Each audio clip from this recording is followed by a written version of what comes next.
그 안에 저는 그 안에 미루고 미루던 안과를 갔습니다. 몇 달 전부터 계속 이렇게 날파리가 날아다녀가지고 비문증이라 해가지고 갔더니 의사가 이렇게 간호사가 이렇게 뭐 검사를 하는데 내 눈을 막 손가락 만져가지고 막 대고 막 그러더라고요. 그래서 퍼쩍퍼쩍 뭐 동공을 확대하는 뭘 눈에다 넣어가지고 막 눈이 막 흐리고 뭐. 근데 의사가 이렇게 보더니 뭐 괜찮다는 거예요. 근데 이제 백내장이 시작됐다고 나보고 백내장 수술을 일찍 받든지 아니면 안경을 쓰든지 둘 중에 하나를 하라고 그래서 안약을 이제 처방을 해줬는데 제가 안약을 약국 가서 사가지고 넣질 않았어요. 그 시간 맞춰 넣어야 되는데 시간을 맞출 수가 없어가지고 차일피일 부르다가 제가 그래서 그 일을 당하면서 일단 하나님께 감사를 드리고 그동안에 제가 참 눈이 좋았거든요. 하나님이 저한테 좋은 눈을 주셔가지고 너무 감사했는데 성경의 인물이 세 사람이 생각났어요. 우선 모세는 120세가 된데도 눈이 흐리지 않았다 그래서 모세는 백내장이 안 왔나? 이런 생각이 들더라고요. 백내장이 모든 사람한테 온다 그러더라고요. 또 한 사람은 삼손은 눈을 쫓아서 가다가 결국은 눈을 이제 그냥 뺏겼잖아요. 야, 삼손처럼 살면 안 되겠다. 그리고 이 모세는 하나님의 그 말씀에 순종하고 온유하고 겸손한 사람이라서 하나님이 120세까지 그냥 백내장도 안 주시고 건강하셨나 보다 이런 생각이 들고. 근데 이제 바울을 생각하고 바울은 다메섹 도상으로 가다가 예수님을 만났잖아요. 강력한 빛을 비추는 바람에 바울이 시적으로 눈이 멀었습니다. 눈이 멀어가지고 아나니아라는 사람이 가서 이렇게 안수해주고 그래가지고 났습니다. 그래서 나중에 바울이 그 하나님께 자기의 병을 위해서 3번 기도했다는 얘기 나오죠. 그 3번 기도했고 이 바울이 평생 몸에 지니고 다녔던 병이 뭐냐에 대해서는 여러 가지 그 견해들이 있습니다. 간질이라고 주장하는 사람도 있어요. 간질. 근데 많은 사람들이 안질이었을 것이다. 그때 예수님을 만나는 다메섹 도상에서 너무나 환한 빛을 비추고 그다음에 그걸로 일시적으로 눈이 멀고 그래서 그때부터 눈병이 있었을 것이다.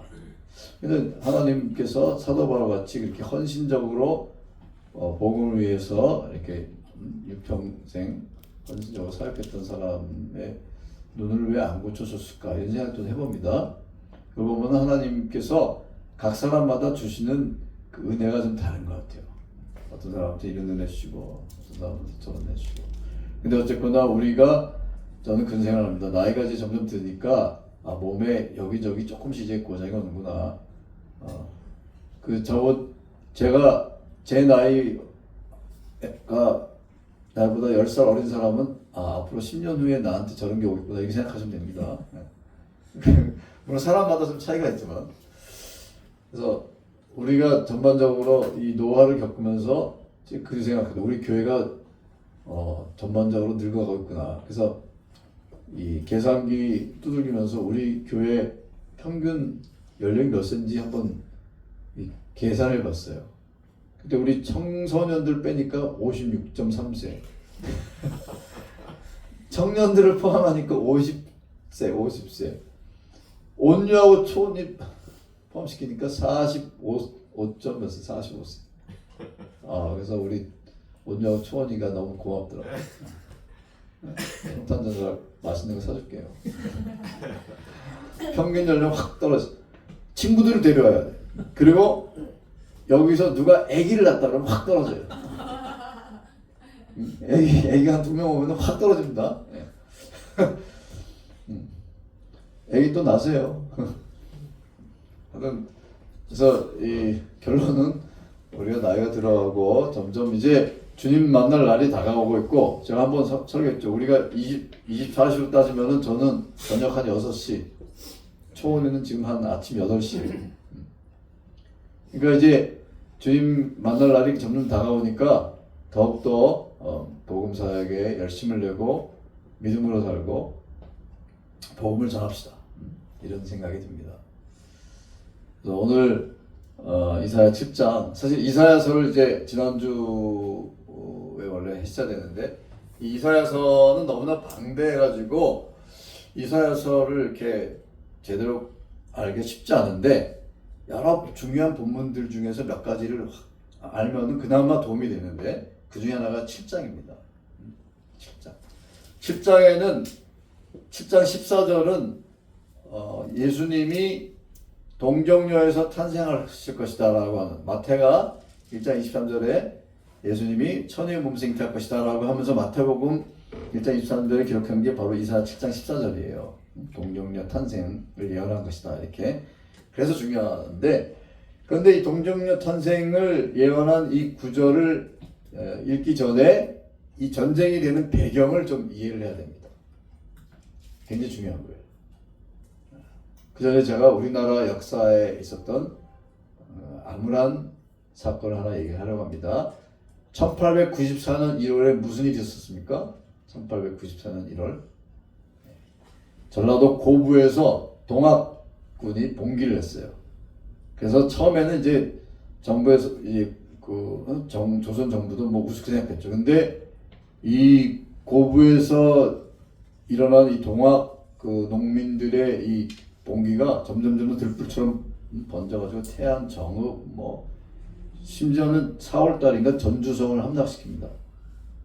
이게 안 되겠다 해서 이제 관군을 내려보냈는데 관군들이 처음에는 쉽게 물리칠 수 있었다 생각했는데 만만치가 않은 거예요. 그래가지고 이 고종이 이제 어전 회의를 열면서 청의 파병을 요청하는 것에 대해서 물어봅니다. 청에다가 청군을 좀 불러들이면 어떻겠냐, 파병을 요청하는. 그랬더니 대신들이 반대를 해요. 그 대신 이름이 정범조, 심순택인가 이런 사람들이 이제 반대한 얘기들이 승정원 일기 같은 데 기록되어 있습니다. 그런데 대신들은 절대로 안 된다고 반대했음에도 불구하고 결국 고종이 청에 파병을 요청해서 청에서 군대가 들어옵니다. 굉장히 중요한 사건이에요. 그런데 청이 군대가 들어오면서 청은 10년 전에 이 일본하고 텐진 조약이라는 걸 맺었어요. 그 조약에 따라서 조선에 군대를 파병할 때는 통보를 서로 하기로 청이 일본에다 우리가 군대 들어간다 통보를 합니다. 그때 일본은 안 그래도 조선에다가 좀 군사력을 좀 이렇게 집어넣으려고 이렇게 막 기회를 엿보던 차에 딱 좋다 그래가지고 들어간 겁니다. 그래서 청나라도 들어오고 일본 군대도 들어오고 그래가지고 결국 나중에 청일전쟁에서 벌어지는 거예요. 그리고 일본 군대가 우리 관군하고 합세해가지고 이 동학 농민 군대를 제압을 하는데 그 유명한 우금치 전투, 1894년 1월에 동학군이 봉기하고 이 우금치 전투가 11월, 12월 달에 있었던 공주구 우금치라고 하는 거기서 2차례에 걸친 우금치 전투에서 처음에 동학 농민군이 한 4만 명이었는데 겁이 나가지고 다 집으로 가라서 또 하여튼 도망가고 나머지 10,000명이 이 우금치 전투를 치렀는데 2차례에 걸쳐서 다 죽고 결국 500명 남습니다. 전봉준 장군 체포 나오고. 그 아주 비극의 우금치 전투, 그게 바로 1894년에 일어났고, 그때 일본이 갖고 온 그 무슨 기관총 그거 뭐 이런 거 게틀린 뭐 그걸로 막 동학 농민군들은 이제 죽창이나 화승총인가 아주 열악한, 거기다가 또 뭐 부적을 붙이면은 총을 피한다고 뭐 이상한 또 믿음 때문에 많이 죽었어요. 그 슬픈 사연입니다. 여기서 고종이 이 자기네 민족, 자기 백성을 외세를 끌어들여가지고 죽였다는 거예요. 이건 굉장히 역사적으로 큰 질책을 받을 만한 거죠. 고종에 대해서 뭐 좋게 평가하는 사람이 있을지 모르지만 이 점 때문에 고종은 아주 좀 문제가 있어요. 고종이 역사를 알았다면은 그런 행동을 하지 않았을 것입니다. 일시적으로 도움을 받았을지 모르지만 결국은 화를 불러들인 겁니다. 그래서 결국 일본이 들어오고 청일전쟁이 벌어졌잖아요. 청일전쟁이 이제 안성천 거기서 처음에 붙고 뭐 그래가지고 나중에는 청나라까지 산둥반도인가 사람들 같은. 그래가지고 일본이 나중에 전쟁 배상금을 청해에 물리고 뭐 산둥반도랑 뭐 이렇게 먹으려고 했는데 삼국이 간섭을 하잖아요. 러시아가 독일하고 프랑스 끌어들여가지고 그거 안 돼. 그래가지고 일본이 할 수 없이 그냥 눈물을 머금고 물러나고 이를 부득부득 깔아가지고 그리고서는 10년 후에 러시아하고 전쟁을 벌여서 러일 전쟁에 승리하잖아요. 그래가지고 결국 조선을 먹으려고 했던 청나라, 러시아, 일본 중에서 청 떨어져 나가고 러시아 떨어져 나가고 일본이 우리를 먹은 겁니다. 그러니까 이 사건이 결국은 일본의 조선 지배까지 연결된다고 봐야 돼요. 그러니까 고종이라는 왕이 정말 제정신이었다면 왜 이런 짓을 했을까? 사실 농민들은 고종에 대해서는 자기 황제로 인정하고 있었어요. 왕이라고. 고종에 대해서 별로 반감이 없었어요. 근데 그런 백성들을 외세를 끌어들여가지고 죽인 그 고종. 이 어리석음을 어떻게, 이거는 성경을 몰라서요. 근데 고종이 뭐 성경은 공부 안 했지만 역사를 몰라서 그래요. 역사. 오늘 우리가 읽은 이 본문도 똑같은 비슷한 내용입니다. 비슷한 내용이에요. 자, 이 전쟁이 뭐냐면은 요걸 좀 여러분 좀 잘 들으셔야 됩니다. 저 이해를 하시고 이 주전 745년 예수님이 탄생하시기 한 745년 전에 그 아수르란 나라 혹시 아시죠? 예, 지금 이라크 땅에 그 아수르라고 하는 당시는 세계 큰 제국이 있어요. 아수르가 있고 그 다음에 이 남쪽에는 이집트가 있고 그 중간에 팔레스타인 지역이 있었던 거예요. 근데 이집트는 아수르보다 힘이 좀 약했어요. 그래도 여기가 미국이면 여기 한 중국쯤 됐었다고 생각하시면 돼요. 중간에 이제 시리아 팔레스타인에 조그만 나라들이 많이 있었습니다.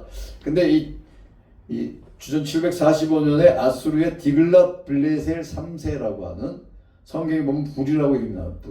불이라고 하는 이 사람이 이제 등극하고 나서 이 아수르 땅에서부터 남서쪽으로 이렇게 확장 정책을 핍니다. 영토를 확장을 해요. 그리고 그 여파를 가장 먼저 받는 곳이 지금의 시리아란 나라입니다. 시리아라고 들어보셨죠? 예. 이스라엘하고 철천지 원수 국가예요. 시리아. 그 시리아를 성경에는 아람이라고 했어요. 아람. 그 아람은 굉장히 강인한 사람들이에요. 이 사람들은 엄청나게 강인한 사람들입니다. 유목민들이고 굉장히 강인. 근데 시리아에 르신이라고 하는 사람이 있는데 이 아람에 르신이라는 사람이 주도해가지고 야 우리가 아수르에 그 당하고만 있을 수 있느냐? 우리도 힘을 모으면 이길 수 있다. 그래서 반아수르 동맹을 체결합니다. 그래서 조그만 나라들이 막 모여서 반아수르 동맹에 가입을 해요. 이 반아수르 동맹을 주도한 사람이 바로 아람의 르신이라는 사람하고 유다의 북쪽에 있는 북이스라엘 왕국의 베가라고 하는 왕입니다. 이 두 왕이 동맹을 맺고 그 다음에 여러 조그만 나라들도 있어요. 그리고 이제 유다도 이제 너희도 빨리 동맹에 들어와 이렇게 막 하는 거예요. 근데 당시 유다 왕이 아하스거든요. 아하스라고 들어보셨죠? 히스기 아버지. 그 아하스가 난 싫어 이렇게 된 겁니다. 빨리 너도 들어와. 우리가 힘을 합쳐서 같이 싸우자. 난 싫어. 이렇게 되니까 이 르신하고 아람 왕 르신하고 이스라엘 왕 베가가 야 저 아하스부터 저 없애고 유다를 끌어들여야 되겠다. 그래서 아하스 죽인 다음에 그 꼭두각시 왕을 세우자. 꼭두각시 왕의 이름이 다브엘의 아들이라는 사람이에요. 두로왕 두바엘의 조카쯤 되는 거죠. 이 사람을 세워가지고 우리가 유다를 끌어들여야 되겠다. 그래가지고 먼저 그러면은 유다를 치자. 그래가지고 이 시리아하고 에브라임이 서로 동맹을 맺고 아하스를 죽이려고 유다로 이제 들어가려고 하는 게 바로 오늘 읽은 이 전쟁의 배경입니다. 이 전쟁을 시리아 에브라임 전쟁이라고 학자들이 이름을 붙였는데 제가 본 역사 중에 가장 잘못된 이름이에요. 아니 시리아 에브라임 전쟁 그러면 시리아하고 에브라임하고 싸우고 시리아 에브라임 전쟁이라고 하지 시리아하고 에브라임이 서로 동맹을 맺고 유다를 침공한 거를 시리아 에브라임 전쟁이라고 이름을 붙였어요. 근데 어쨌든 그렇게 이름을 붙였습니다. 그래서 이 두 나라가 동맹을 맺고 유다를 침공하는데 목적은 뭐라고요? 아하스를 죽이려고. 아하스를 죽이려고. 근데 오늘 이사야서에는 별로 이렇게 기록이 안 됐지만은 역대기나 이런 데 읽어보면은 유다왕 이스라엘 왕 베가가 이렇게 진군하면서 유다에 많은 피해를 끼쳤습니다. 역대기 그렇게 나와요. 그래서 당시 유다가 상당히 이제 큰 피해를 입었어요. 그리고 이 소식을 이제 듣고 이제 유다 왕 아하스도 막 자기를 죽이러 오는 거니까 타겟이 자기예요. 죽이러 오니까 지금 무서워하고 있는데 하나님께서 이사야 선지자한테 딱 말씀하시는 거예요. 네가 아들 데리고, 아들 이름이 스알 야숲이에요. 오늘 또 숲을 먹으니까 스알 야숲, 스알 야숲을 데리고 가가지고 림모스 덕끝 색다차의 밭 큰 길에서 아하스를 만나서 이렇게 얘기를 해라 하는, 이렇게 얘기를 하라는 내용이 뭐냐면은 이 너 두 왕이 너를 죽이러 오지만 걱정하지 말아라. 두 왕은 비유하건대 이 활활 타는 불이 아니라 이 불을 이렇게 이 불 지필 때 이렇게 나무 막대기 불 쏘시게 하면 그 나무 막대기에서 연기 나죠. 예. 이 부직갱이 끄트머리에 불과하다. 그러니까 너무 걱정하지 말아라. 그리고 이 두 왕도 이제 수년 내로, 그러니까 한 아이가 태어나면 이제 그 아기가 선악을 구별하기 전에 이 두 왕도 죽을 것이다. 다 멸망하고 이 두 왕도 멸망하고 이렇게 될 것이다라고 안심하지 말고 하나님만 믿으라. 이렇게 하나님께서 위로의 말씀을 주신 겁니다. 근데 왜 이 아들 스알 야숲을 데리고 가라고 했는지는 성경에 나오진 않아요. 그래서 사람들이 이제 생각할 때 스알 야숲이라는 이름이 남은 자는 돌아오리라 라는 뜻이거든요. 스알 야숲, 남은 자는 돌아오리라. 그래가지고 그 아들의 이름에 어떤 메시지가 있어서 데리고 간 것이다 이렇게 생각을 하는데 저는 좀 거기에 동의하지 않습니다. 성경이 스알 야숲을 왜 데리고 가라는 얘기는 나오지 않아요. 근데 사실 아들을 데리고 가라는 것은 좀 이상하긴 하죠. 왜냐면 혼자 가도 되는데 굳이 아들을 데리고 가라 했으니까. 저는 이 아들이 아직 어렸기 때문에 이런 지금 상황에 대해서 이 아들도 이제 보고 이 아들이 미래에 대해서 뭔가 이거를 경험하고 배우기 하기 위해서 하나님이 데리고 가시려고 한 거 아닌가 이런 생각도 해봅니다. 어쨌든 아들을 데리고 가가지고 이런 메시지를 전했고 이 아하스한테 걱정하지 말아라. 하나님께서 다 이런 계획을 이 두 왕의 계획을 실패로 돌아가게 하실 거니까 걱정하지 말고 하나님만 믿고 신뢰하라 라고 이사야가 이렇게 위로의 메시지를 줬습니다. 자, 그러면은 여러분들이 아하스라면 여러분 어떻게 하셨을 것 같아요? 이게 쉬운 문제는 아닙니다. 쉬운 문제는 아니고 우리는 성경 읽으면서 아하스 참 믿음이 없다 이렇게 생각하는데 어쨌든 아하스는 하나님께서 이렇게 위로의 말씀을 주셨는데도 마음을 바꾸지 않았어요. 아하스의 마음은 뭐냐면은 처음부터 아하스는 반아수르 동맹에 들어가지 않았잖아요. 그러니까 지금 반아수르 동맹을 주도하고 있는 이 아람 왕 르신과 이스라엘 왕 베가는 누구랑 지금 싸우는 거예요? 아수르랑 싸우는 거죠? 그럼 적의 적은 뭐예요? 친구다. 그러니까 아하스루 왕이 나를 도와줄 것이다. 이 생각을 갖고 있었습니다. 그리고 이 아하스의 성향을 보면은 우리가 성경 여기저기 아하스를 쭉 읽어보면은 아하스는 굉장히 강자에 대한 의존심이 강한 사람이에요. 그 소위 정치로 말하면 사대주의 같은 거 있죠? 그게 강한 사람이에요. 그래가지고 아스르가 최강이니까 아스루만 붙잡고 있는 거예요. 그래서 아수르 왕한테 도움을 요청해가지고 이 두 왕을 물리칠 생각을 처음부터 갖고 있었던 거예요. 그런 상황에서 하나님께서 선지자를 보내셔가지고 걱정하지 말아라. 내가 이 두 왕을 계획을 다 실패하게 할 거고 다 이렇게 할 거니까 너는 나만 믿고 안심하고 나만 의지하라 라고 했으면은 그런 생각을 버리고 하나님만 신뢰해야 되는데 아하스는 자기의 계획을 버릴 생각이 없었던 거예요. 그래가지고 생각을 바꾸지 않습니다. 그러니까 하나님께서 다시 또 이스라엘 또 보내세요. 두 번째로. 성경 잘 읽어보세요. 두 번째로 보냈어요. 두 번째 보내셔가지고 이번에는 이스라엘가 뭐라 그러냐면은 징조를 구하라 했어요. 징조를. 이 징조라고 하는 것은 이거예요. 하나님께서 약속하신 것이 반드시 이루어질 것이라고 하는 것을 믿는 믿음이 부족하니까 어떤 징조를 구했는데 징조가 이루어진 걸 보면 믿음이 생길 거 아니에요. 그 징조라는 건 이런 거예요. 하나님 지금 하늘이 막 맑은데 번개가 치게 있어요. 그럼 번개를 막 치게 해주신 거예요. 그 다음에 비가 오게 있어요. 비를 막 내리시는 거예요. 그 다음에 땅에 그럼 지진이 생기게 있어요. 그럼 지진이 생기는 거예요. 그런 징조를 구하라는 거예요. 우리 성경 보면 기드온이 있잖아요. 기드온이 하나님께서 기드온을 부르셔가지고 하나님 찾아가가지고 네가 너를 통해서 이제 미디안의 손에서 구원할 것이다 했더니 기드온 너무 막 자신감이 없고 하니까 나중에는 기드온 자신이 또 구했어요. 양털 뭉치에만 이슬이 내리게 해달라고. 기적이잖아요. 이슬이 내리면 다 내려야 되는데 어떻게 양털 뭉치에만 내려? 그래도 그런 때도 진짜 양털 뭉치에만 이슬이 내렸어요. 그 다음에는 그러면 양털 뭉치 빼고 딴 데만 또 이슬을 내리게 해달라고. 하나님 또 그렇게 응답해 주셨습니다. 그러니까 그걸 보고는 기드온이 힘을 내가지고 야 하나님이 반드시 승리할 것이구나. 그래가지고 300명 데리고 승리를 거둔 거 아니에요? 그런 식으로 하나님께서 아하스한테 징조를 구하라. 그럼 내가 어떤 징조를 구하든지 그 징조를 보여주겠다라고 그렇게 하신 겁니다. 이렇게까지 하나님께서 아하스한테 많이 이렇게 아하스의 마음을 좀 강하게 하려고 이렇게 이사야를 통해서 보내신 거예요. 근데 아하스가 나는 징조 구하지 않겠다. 하나님을 시험하지 않겠다. 야, 누가 들으면 굉장히 믿음이 좋은 것처럼 보여요. 근데 믿음이 좋아서 그런 게 아니라 자기 생각을 고치지 않는 거예요. 자기가 아수르 왕한테 도움을 청하겠다. 이 계획을 버리지 못하는 거예요.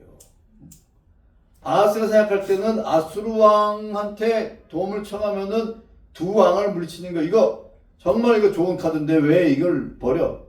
이 생각을 하고 있는 거죠.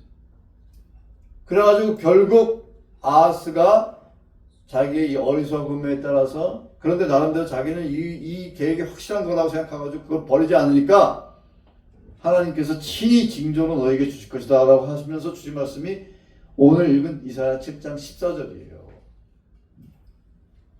자, 우리 한번 같이 읽어봅시다. 이사야 7장 14절 13절부터 읽어봅시다. 13절 그 앞에까지는 이제 아하스가 나는 하나님을 시험하지 않겠다, 징조구하지 않겠다 하니까 13절부터 이사야가 13, 14절을 읽어보겠습니다. 시작. 이사야가 이르되 다윗의 집이여 원하건대 들을지어다. 너희가 사람을 괴롭히고서 그것을 작은 것으로 또 나의 하나님을 괴롭히려 하느냐. 그러므로 주께서 친히 징조를 너에게 주실 것이다.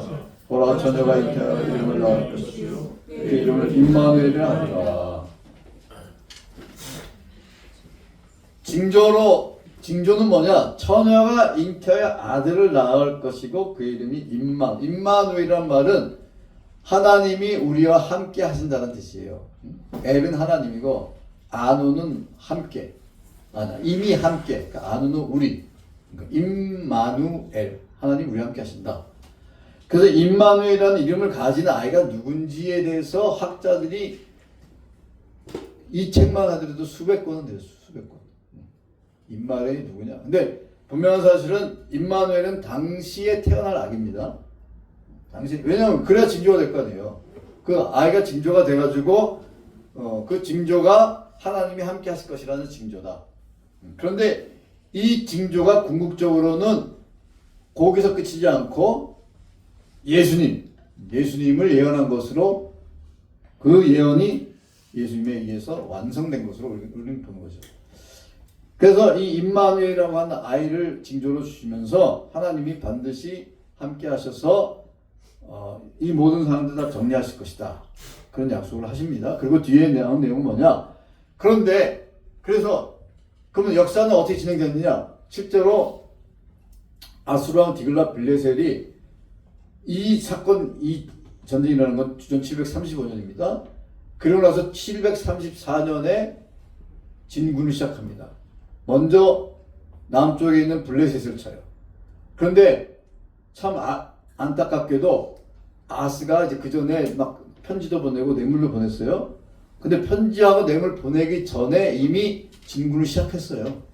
그 얘기는 뭐냐면은 아수르 왕은 유다 왕이 도와달라고 해서 여기 온 게 아니라 이미 머릿속에 다 여기를 치려고 계획하고 있었어요. 그런데 얼씨구나 좋다. 다 여기 반란 집단들인데 그 중에 한 왕이 자기한테 도와달라고 해. 야, 이거 얼마나 좋은 일이에요. 아까 우리가 일본이 우리나라 조선 들어오고 싶은데 800여 천 하니까 어떻게 들어오게 되잖아요. 이럴 때 우리가 하는 말이 그거죠. 울고 싶은 아이 뺨 때려준다는 거. 딱 그거예요. 그래서 이 아수르 왕이 진군을 해가지고 주전 734년부터 진군해서 블레셋을 치고 가사의 한노를 그냥 한노가 반역했거든요. 한노 나중에 아수르 왕의 그 완전 충국이 됐어요. 반란자가. 그리고는 그 다음에 732년에 그러니까 이 예언이 주어지고 나서 3년 정도 지나고 시리아 왕 르신을 거기 아람을 완전히 정복해가지고 시리아 왕 잡아서 처형시켰어요. 그리고 이스라엘 왕 베가는 어떻게 됐느냐? 베가도 처형당할 뻔했는데 결국 거기 있는 이스라엘 사람들이 야 이걸 우리 나라 망한다 그래가지고 발언해가지고 베가도 죽여버렸어. 그리고 호세아라는 사람이 왕에 등극합니다. 그 예언대로 두 나라가 정리되고 그 다음에 이 사건이 일어나고 12년 만에 사마리아는 멸망해요. 그러니까 아람도 멸망하고 사마리아도 멸망하고 하나님 예언한 그대로 예언이 성취됩니다. 자, 그런데 문제는 이거예요. 아하스가 하나님만 믿고 의지하고 그냥 가만히 있었으면은 하나님께서 다 상황들을 정리하시고 아수르 왕이 갑자기 급사를 한다든지 우리는 몰라요. 하나님의 계획은 몰라. 그런 방법으로 하나님께서 다 정리하셨었는데 이 아하스가 하나님을 신뢰하지 않고 자기의 계획대로 했기 때문에 유다는 큰 대가를 치는 겁니다. 어마어마한 대가를 치는 겁니다. 아수르 왕이 쳐들어와가지고 돕기는커녕 아수르 왕은 처음부터 자기 계획이 있었다니까요. 여기를 정리하려고 했던 거예요. 근데 얼씨구나 좋다 해가지고 들어가지고 막 군사적으로 다 정리하고 나서 유다도 도운 게 아니라 유다도 유다를 괴롭히고 그랬어요. 역대하 28장 20절에 보면은 아수르 왕이 돕기는커녕 유다를 괴롭혔다 이런 얘기가 나와요. 그러니까 이 아하스의 어리석음과 아하스의 불신한 믿음 없음을 인해서 유다가 엄청난 큰 고통을 당하는 거예요. 그렇기 때문에 이 성경시대 때 왕들이 이렇게 중요한 겁니다. 왕 한 사람의 믿음에 따라서 그 백성들이 고통을 당하기도 하고 그 왕 한 사람의 잘못된 판단을 해서 백성들이 수많은 사람이 죽기도 하고 어떤 때는 또 왕 한 사람이 믿음에 섰기 때문에 온 백성들이 구원을 받기도 하는 거예요. 요 아하스의 아들 히스기야 때 요 일이 일어나고 한 30년 후에 34년 후에 주전 701년에 사네립 아수르왕 사네립 쳐들어왔을 때 히스기야가 하나님께 기도해가지고 하나님 도우셔가지고 아수르 내가 물러갔잖아요. 그러니까 이 사건은 너무나도 큰 교훈을 주는 겁니다. 그리고 하나님께서 이 뒤에 나온 얘기는 다 그거예요. 유다 땅이 이제 황폐해지고 유목민의 단계로 뒷걸음치는 거예요. 사람들이 경작할 땅이 없어가지고 땅을 경작할 사람이 없어가지고 그 경작을 못하니까 거기 양이나 기르고 소나 기르고 가시야 찔레가 막 거기 막 돋고 그렇게 될 것이다. 그런 얘기입니다. 황폐해질 것이다. 이 모든 것이 다 출발점이 뭐냐? 바로 아하스가 불신앙을 가졌기 때문에. 국제정치적으로 보면은 아하스는 굉장히 위태로운 상황에 있는 게 사실입니다. 왜냐하면 두 왕이 자기를 죽이려고 하니까. 그리고 외교적으로 봤을 때 두 왕의 적이니까 이 적을 불러들이면은 이걸 물리치고 이렇게 하면 좋겠다. 그러나 그런 방법을 쓰지 말고 하나님을 신뢰하고 하나님만 믿고 의지하라. 그러면 하나님께서 다 너희를 구원하실 것이다. 이렇게 약속까지 주시고 믿음이 약하니까 징조를 구하라. 그렇게까지 했는데도 아하스는 자기 고집대로 하나님을 신뢰하지 못하고 하나님을 의뢰하지 못하고 결국은 아하스의 이 어리석음과 아하스의 이 불신앙 때문에 유다가 큰 고통을 당하고 결국 유다 땅이 이렇게 황폐해지게 됐다. 이게 바로 오늘 우리가 읽은 이 본문입니다. 그러면서 그 와중에 하나님께서 선지자를 통해서 주신 바로 징조가 한 아기가 우리에게 태어날 것이다. 천의 몸에서 그 아기가 바로 임마누엘이다. 그분이 바로 예수님인 겁니다. 그래서 오늘 이 본문을 읽으면서 우리는 몇 가지 참 이 본문에서 큰 교훈을 얻는데 자 이거예요. 우리가 믿음이라고 하는 것은 하나님을 신뢰하는 거예요. 신뢰. 제가 늘 한 얘기지만 지난주 설교도 뭔지 기억이 잘 안 나시죠? 네. 주를 앙망하는 자는 독수리의 날개침이 올라간 것 같은 것이다. 악망이 뭐라 했죠? 악망? 예. 기대하고 기다리고 바라보고 주를 악망. 하나님을 악망하라. 하나님을 믿고 의지하라는 겁니다. 그런데 여러분이 아하스였으면 어떻게 했을 것 같아요? 한번 곰곰이 생각해 보세요. 이게 왜 아하스가 하나님만 믿고 잠잠히 기다리지 못했을까? 나름대로 지금부터 설명을 해보겠습니다. 자, 하나님을 믿고 의지하는 것은 그냥 기다리는 거예요. 근데 지금 위급한 상황에서 아무것도 하지 말라고 하니까, 아니 지금 코앞에 지금 적들이 쳐들어오고 있는데 그냥 가만히 있으라는 거예요. 잠잠히 하나님만 기다리고. 여러분들도 주변에 그런 사람 보면 답답하지 않습니까? 야, 지금 뭘 해야지, 뭐라도 해야 될 때지. 우리는 뭔가를 해야 되는 것에 익숙해 있어요. 어려서부터 그런 교육을 받아왔어요. 그리고 뭔가를 하지 않고 그냥 무조건 하나님만 바라보고 있는 것은 믿음이 아니라 무능력으로 보여요. 무능력. 그리고 어떤 경우는 상황 판단이 애매할 때도 있습니다. 뭔가 내가 할 수 있는 방책이 확실하다면 해야 되지 않는가 이렇게 생각을 하는 거예요. 그러니까 아하스 같은 경우는 아수르 왕한테 도움을 청하면은 이거는 적에 적으니까 이거는 반드시 도와준다. 이거는 100%잖아요. 그 외교적인 노력으로 중국말로 하면 EEJ 이거지. 늑대를 물리치기 위해서 사자를 불러들이는 거죠. 근데 사자가 불러와가지고 늑대만 쫓아내고 간 게 아니라 이 집을 차지하려고 하는 거예요. 이게 문제가 되는 거예요. 그래서 하나님은 다 이런 걸 아시고 너는 오직 나만 믿고 신뢰하고 의지하고 잠잠히 기다리라. 근데 그걸 못하는 겁니다. 확실한 방법이 있으니까. 그래서 이런 얘기가 있습니다. 제가 한두 번 얘기했는데 인간은 방법을 찾지만 하나님은 사람을 찾으신다. 인간은 방법을 찾아요.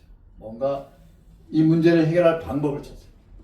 그리고 우리가 하나님과의 관계도 항상 문제가 생기면 하나님 이 문제를 좀 어떻게 해결해 주셔야 하는 그런 차원에서 나아가는데 하나님이 원하시는 건 뭐예요?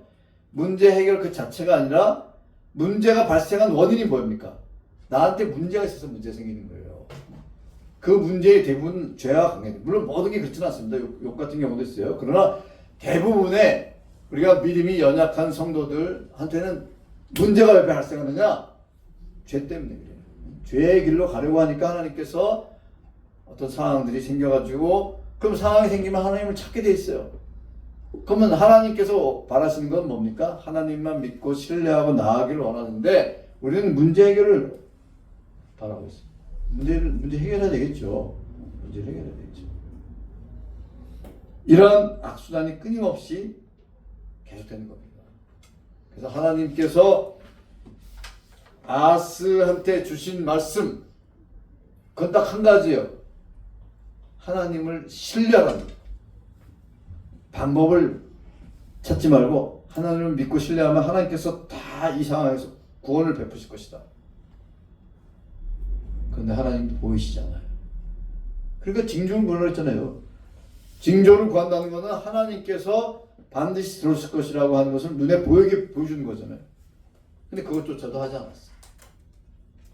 오늘 우리도 하나님이 우리한테 요구하시는 건 한 가지입니다. 하나님을 신뢰하라는 거예요. 하나님을 믿고 의지하라는 겁니다. 하나님께서 모든 상황들을 다 보고 계시고 다 통제하고 계시고 하나님이 이 역사를 주관하고 계시는 거예요. 여러분 그거 믿으십니까? 그걸 믿는 게 우리의 머리로는 믿지만 우리의 상황에서는 이게 잘 되지가 않아요. 우리가 그런데 익숙해 있지 않기 때문에 그렇습니다. 이 한 유명한 그 구약의 학자가 이런 얘기를 했어요. 우리에게 다가올 수 있는 가장 큰 징벌은 우리 자신의 욕망과 기도들이 응답되는 것이다.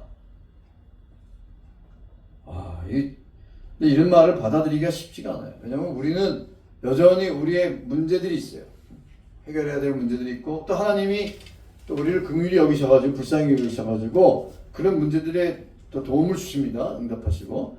그러나 워낙 근본적인 문제는 우리가 사사기일 때도 그런 얘기했지만 우리의 죄 문제, 우리가 하나님이 기뻐하시는 길로 온전히 가지 못하고 우리의 욕망대로 우리의 생각대로 살아가려고 하는 이 죄 문제를 주님이 해결하시고 온전히 주님만 믿고 신뢰하고 나아가기를 원하시는 겁니다. 이 지점을 우리가 분명히 확인하고 이 사실을 늘 기억을 해야 됩니다. 그래서 예수님이 이 땅에 오신 것은 은혜 중에 은혜고, 저는 이런 생각도 해봐요. 예수님이 왜 하나님이 인간의 몸으로 오셨을까? 우리가 믿음이 너무 부족해서 그래요. 하나님 보이시지 않습니다. 근데 하나님이 보이지 않는 하나님이 우리의 삶의 역사를 통해서 나타나시는 것을 보고 우리는 하나님이 계시구나 이렇게 믿는데, 워낙에 그런 그래도 믿음이 부족하니까 하나님이 인간의 몸으로 눈에 보이는 인간으로 오신 겁니다. 그 인간으로 오셔서 우리 죄를 위해서 이제 십자가에 달려 돌아가셨죠. 그래서 아하스에게는 당시 태어날 인물이 징조였지만 그 예언이 예수님을 통해 궁극적으로 성취되었고, 그래서 우리 모든 인류가 하나님을 눈으로 볼 수 있게 되었어요. 그분이 바로 말씀이 육신이 되신 우리 예수님이십니다. 그리고 그분의 음성을 직접 듣게 되었고 그분의 인격과 능력과 성품을 직접 볼 수 있게 된 것입니다. 그 임마누엘의 은혜가 나타난 것이 바로 성탄절인 거예요. 그래서 우리가 성탄절을 기뻐하고 축하하는 것입니다. 하나님께서 만약에 다른 것을 요구하셨다면, 나를 신뢰하라 이 말 말고 너는 도덕적으로 뭐 살아라, 아니면 뭐 매 한 끼 금식을 뭐 한 달 동안 해라, 뭐 하루에 기도를 5번 하라, 뭐 헌금을 1억 하라, 그러면은 어땠을까요? 그러면 오히려 더 했을 거예요. 나는 그렇게 생각해요. 왜냐면 뭔가 하니까. 여러분, 세상의 모든 종교는 인간이 뭔가를 해야 돼요. 세상의 모든 종교가 있습니다. 그걸 율법 종교라고 해요. 세상의 모든 종교는 보세요. 무슬림들, 뭐 불교 다 착하게 살아요. 착하게 살라고 착하게 살라고 뭐 구제하고 기도하고 하루에 5번씩 기도해야 된다. 뭐 구제를 해야 된다. 뭐 불쌍한 사람들 도와줘야 된다. 뭔가를 해야 돼. 그런데 오직 기독교만 뭔가를 하지 말라고 하는 겁니다.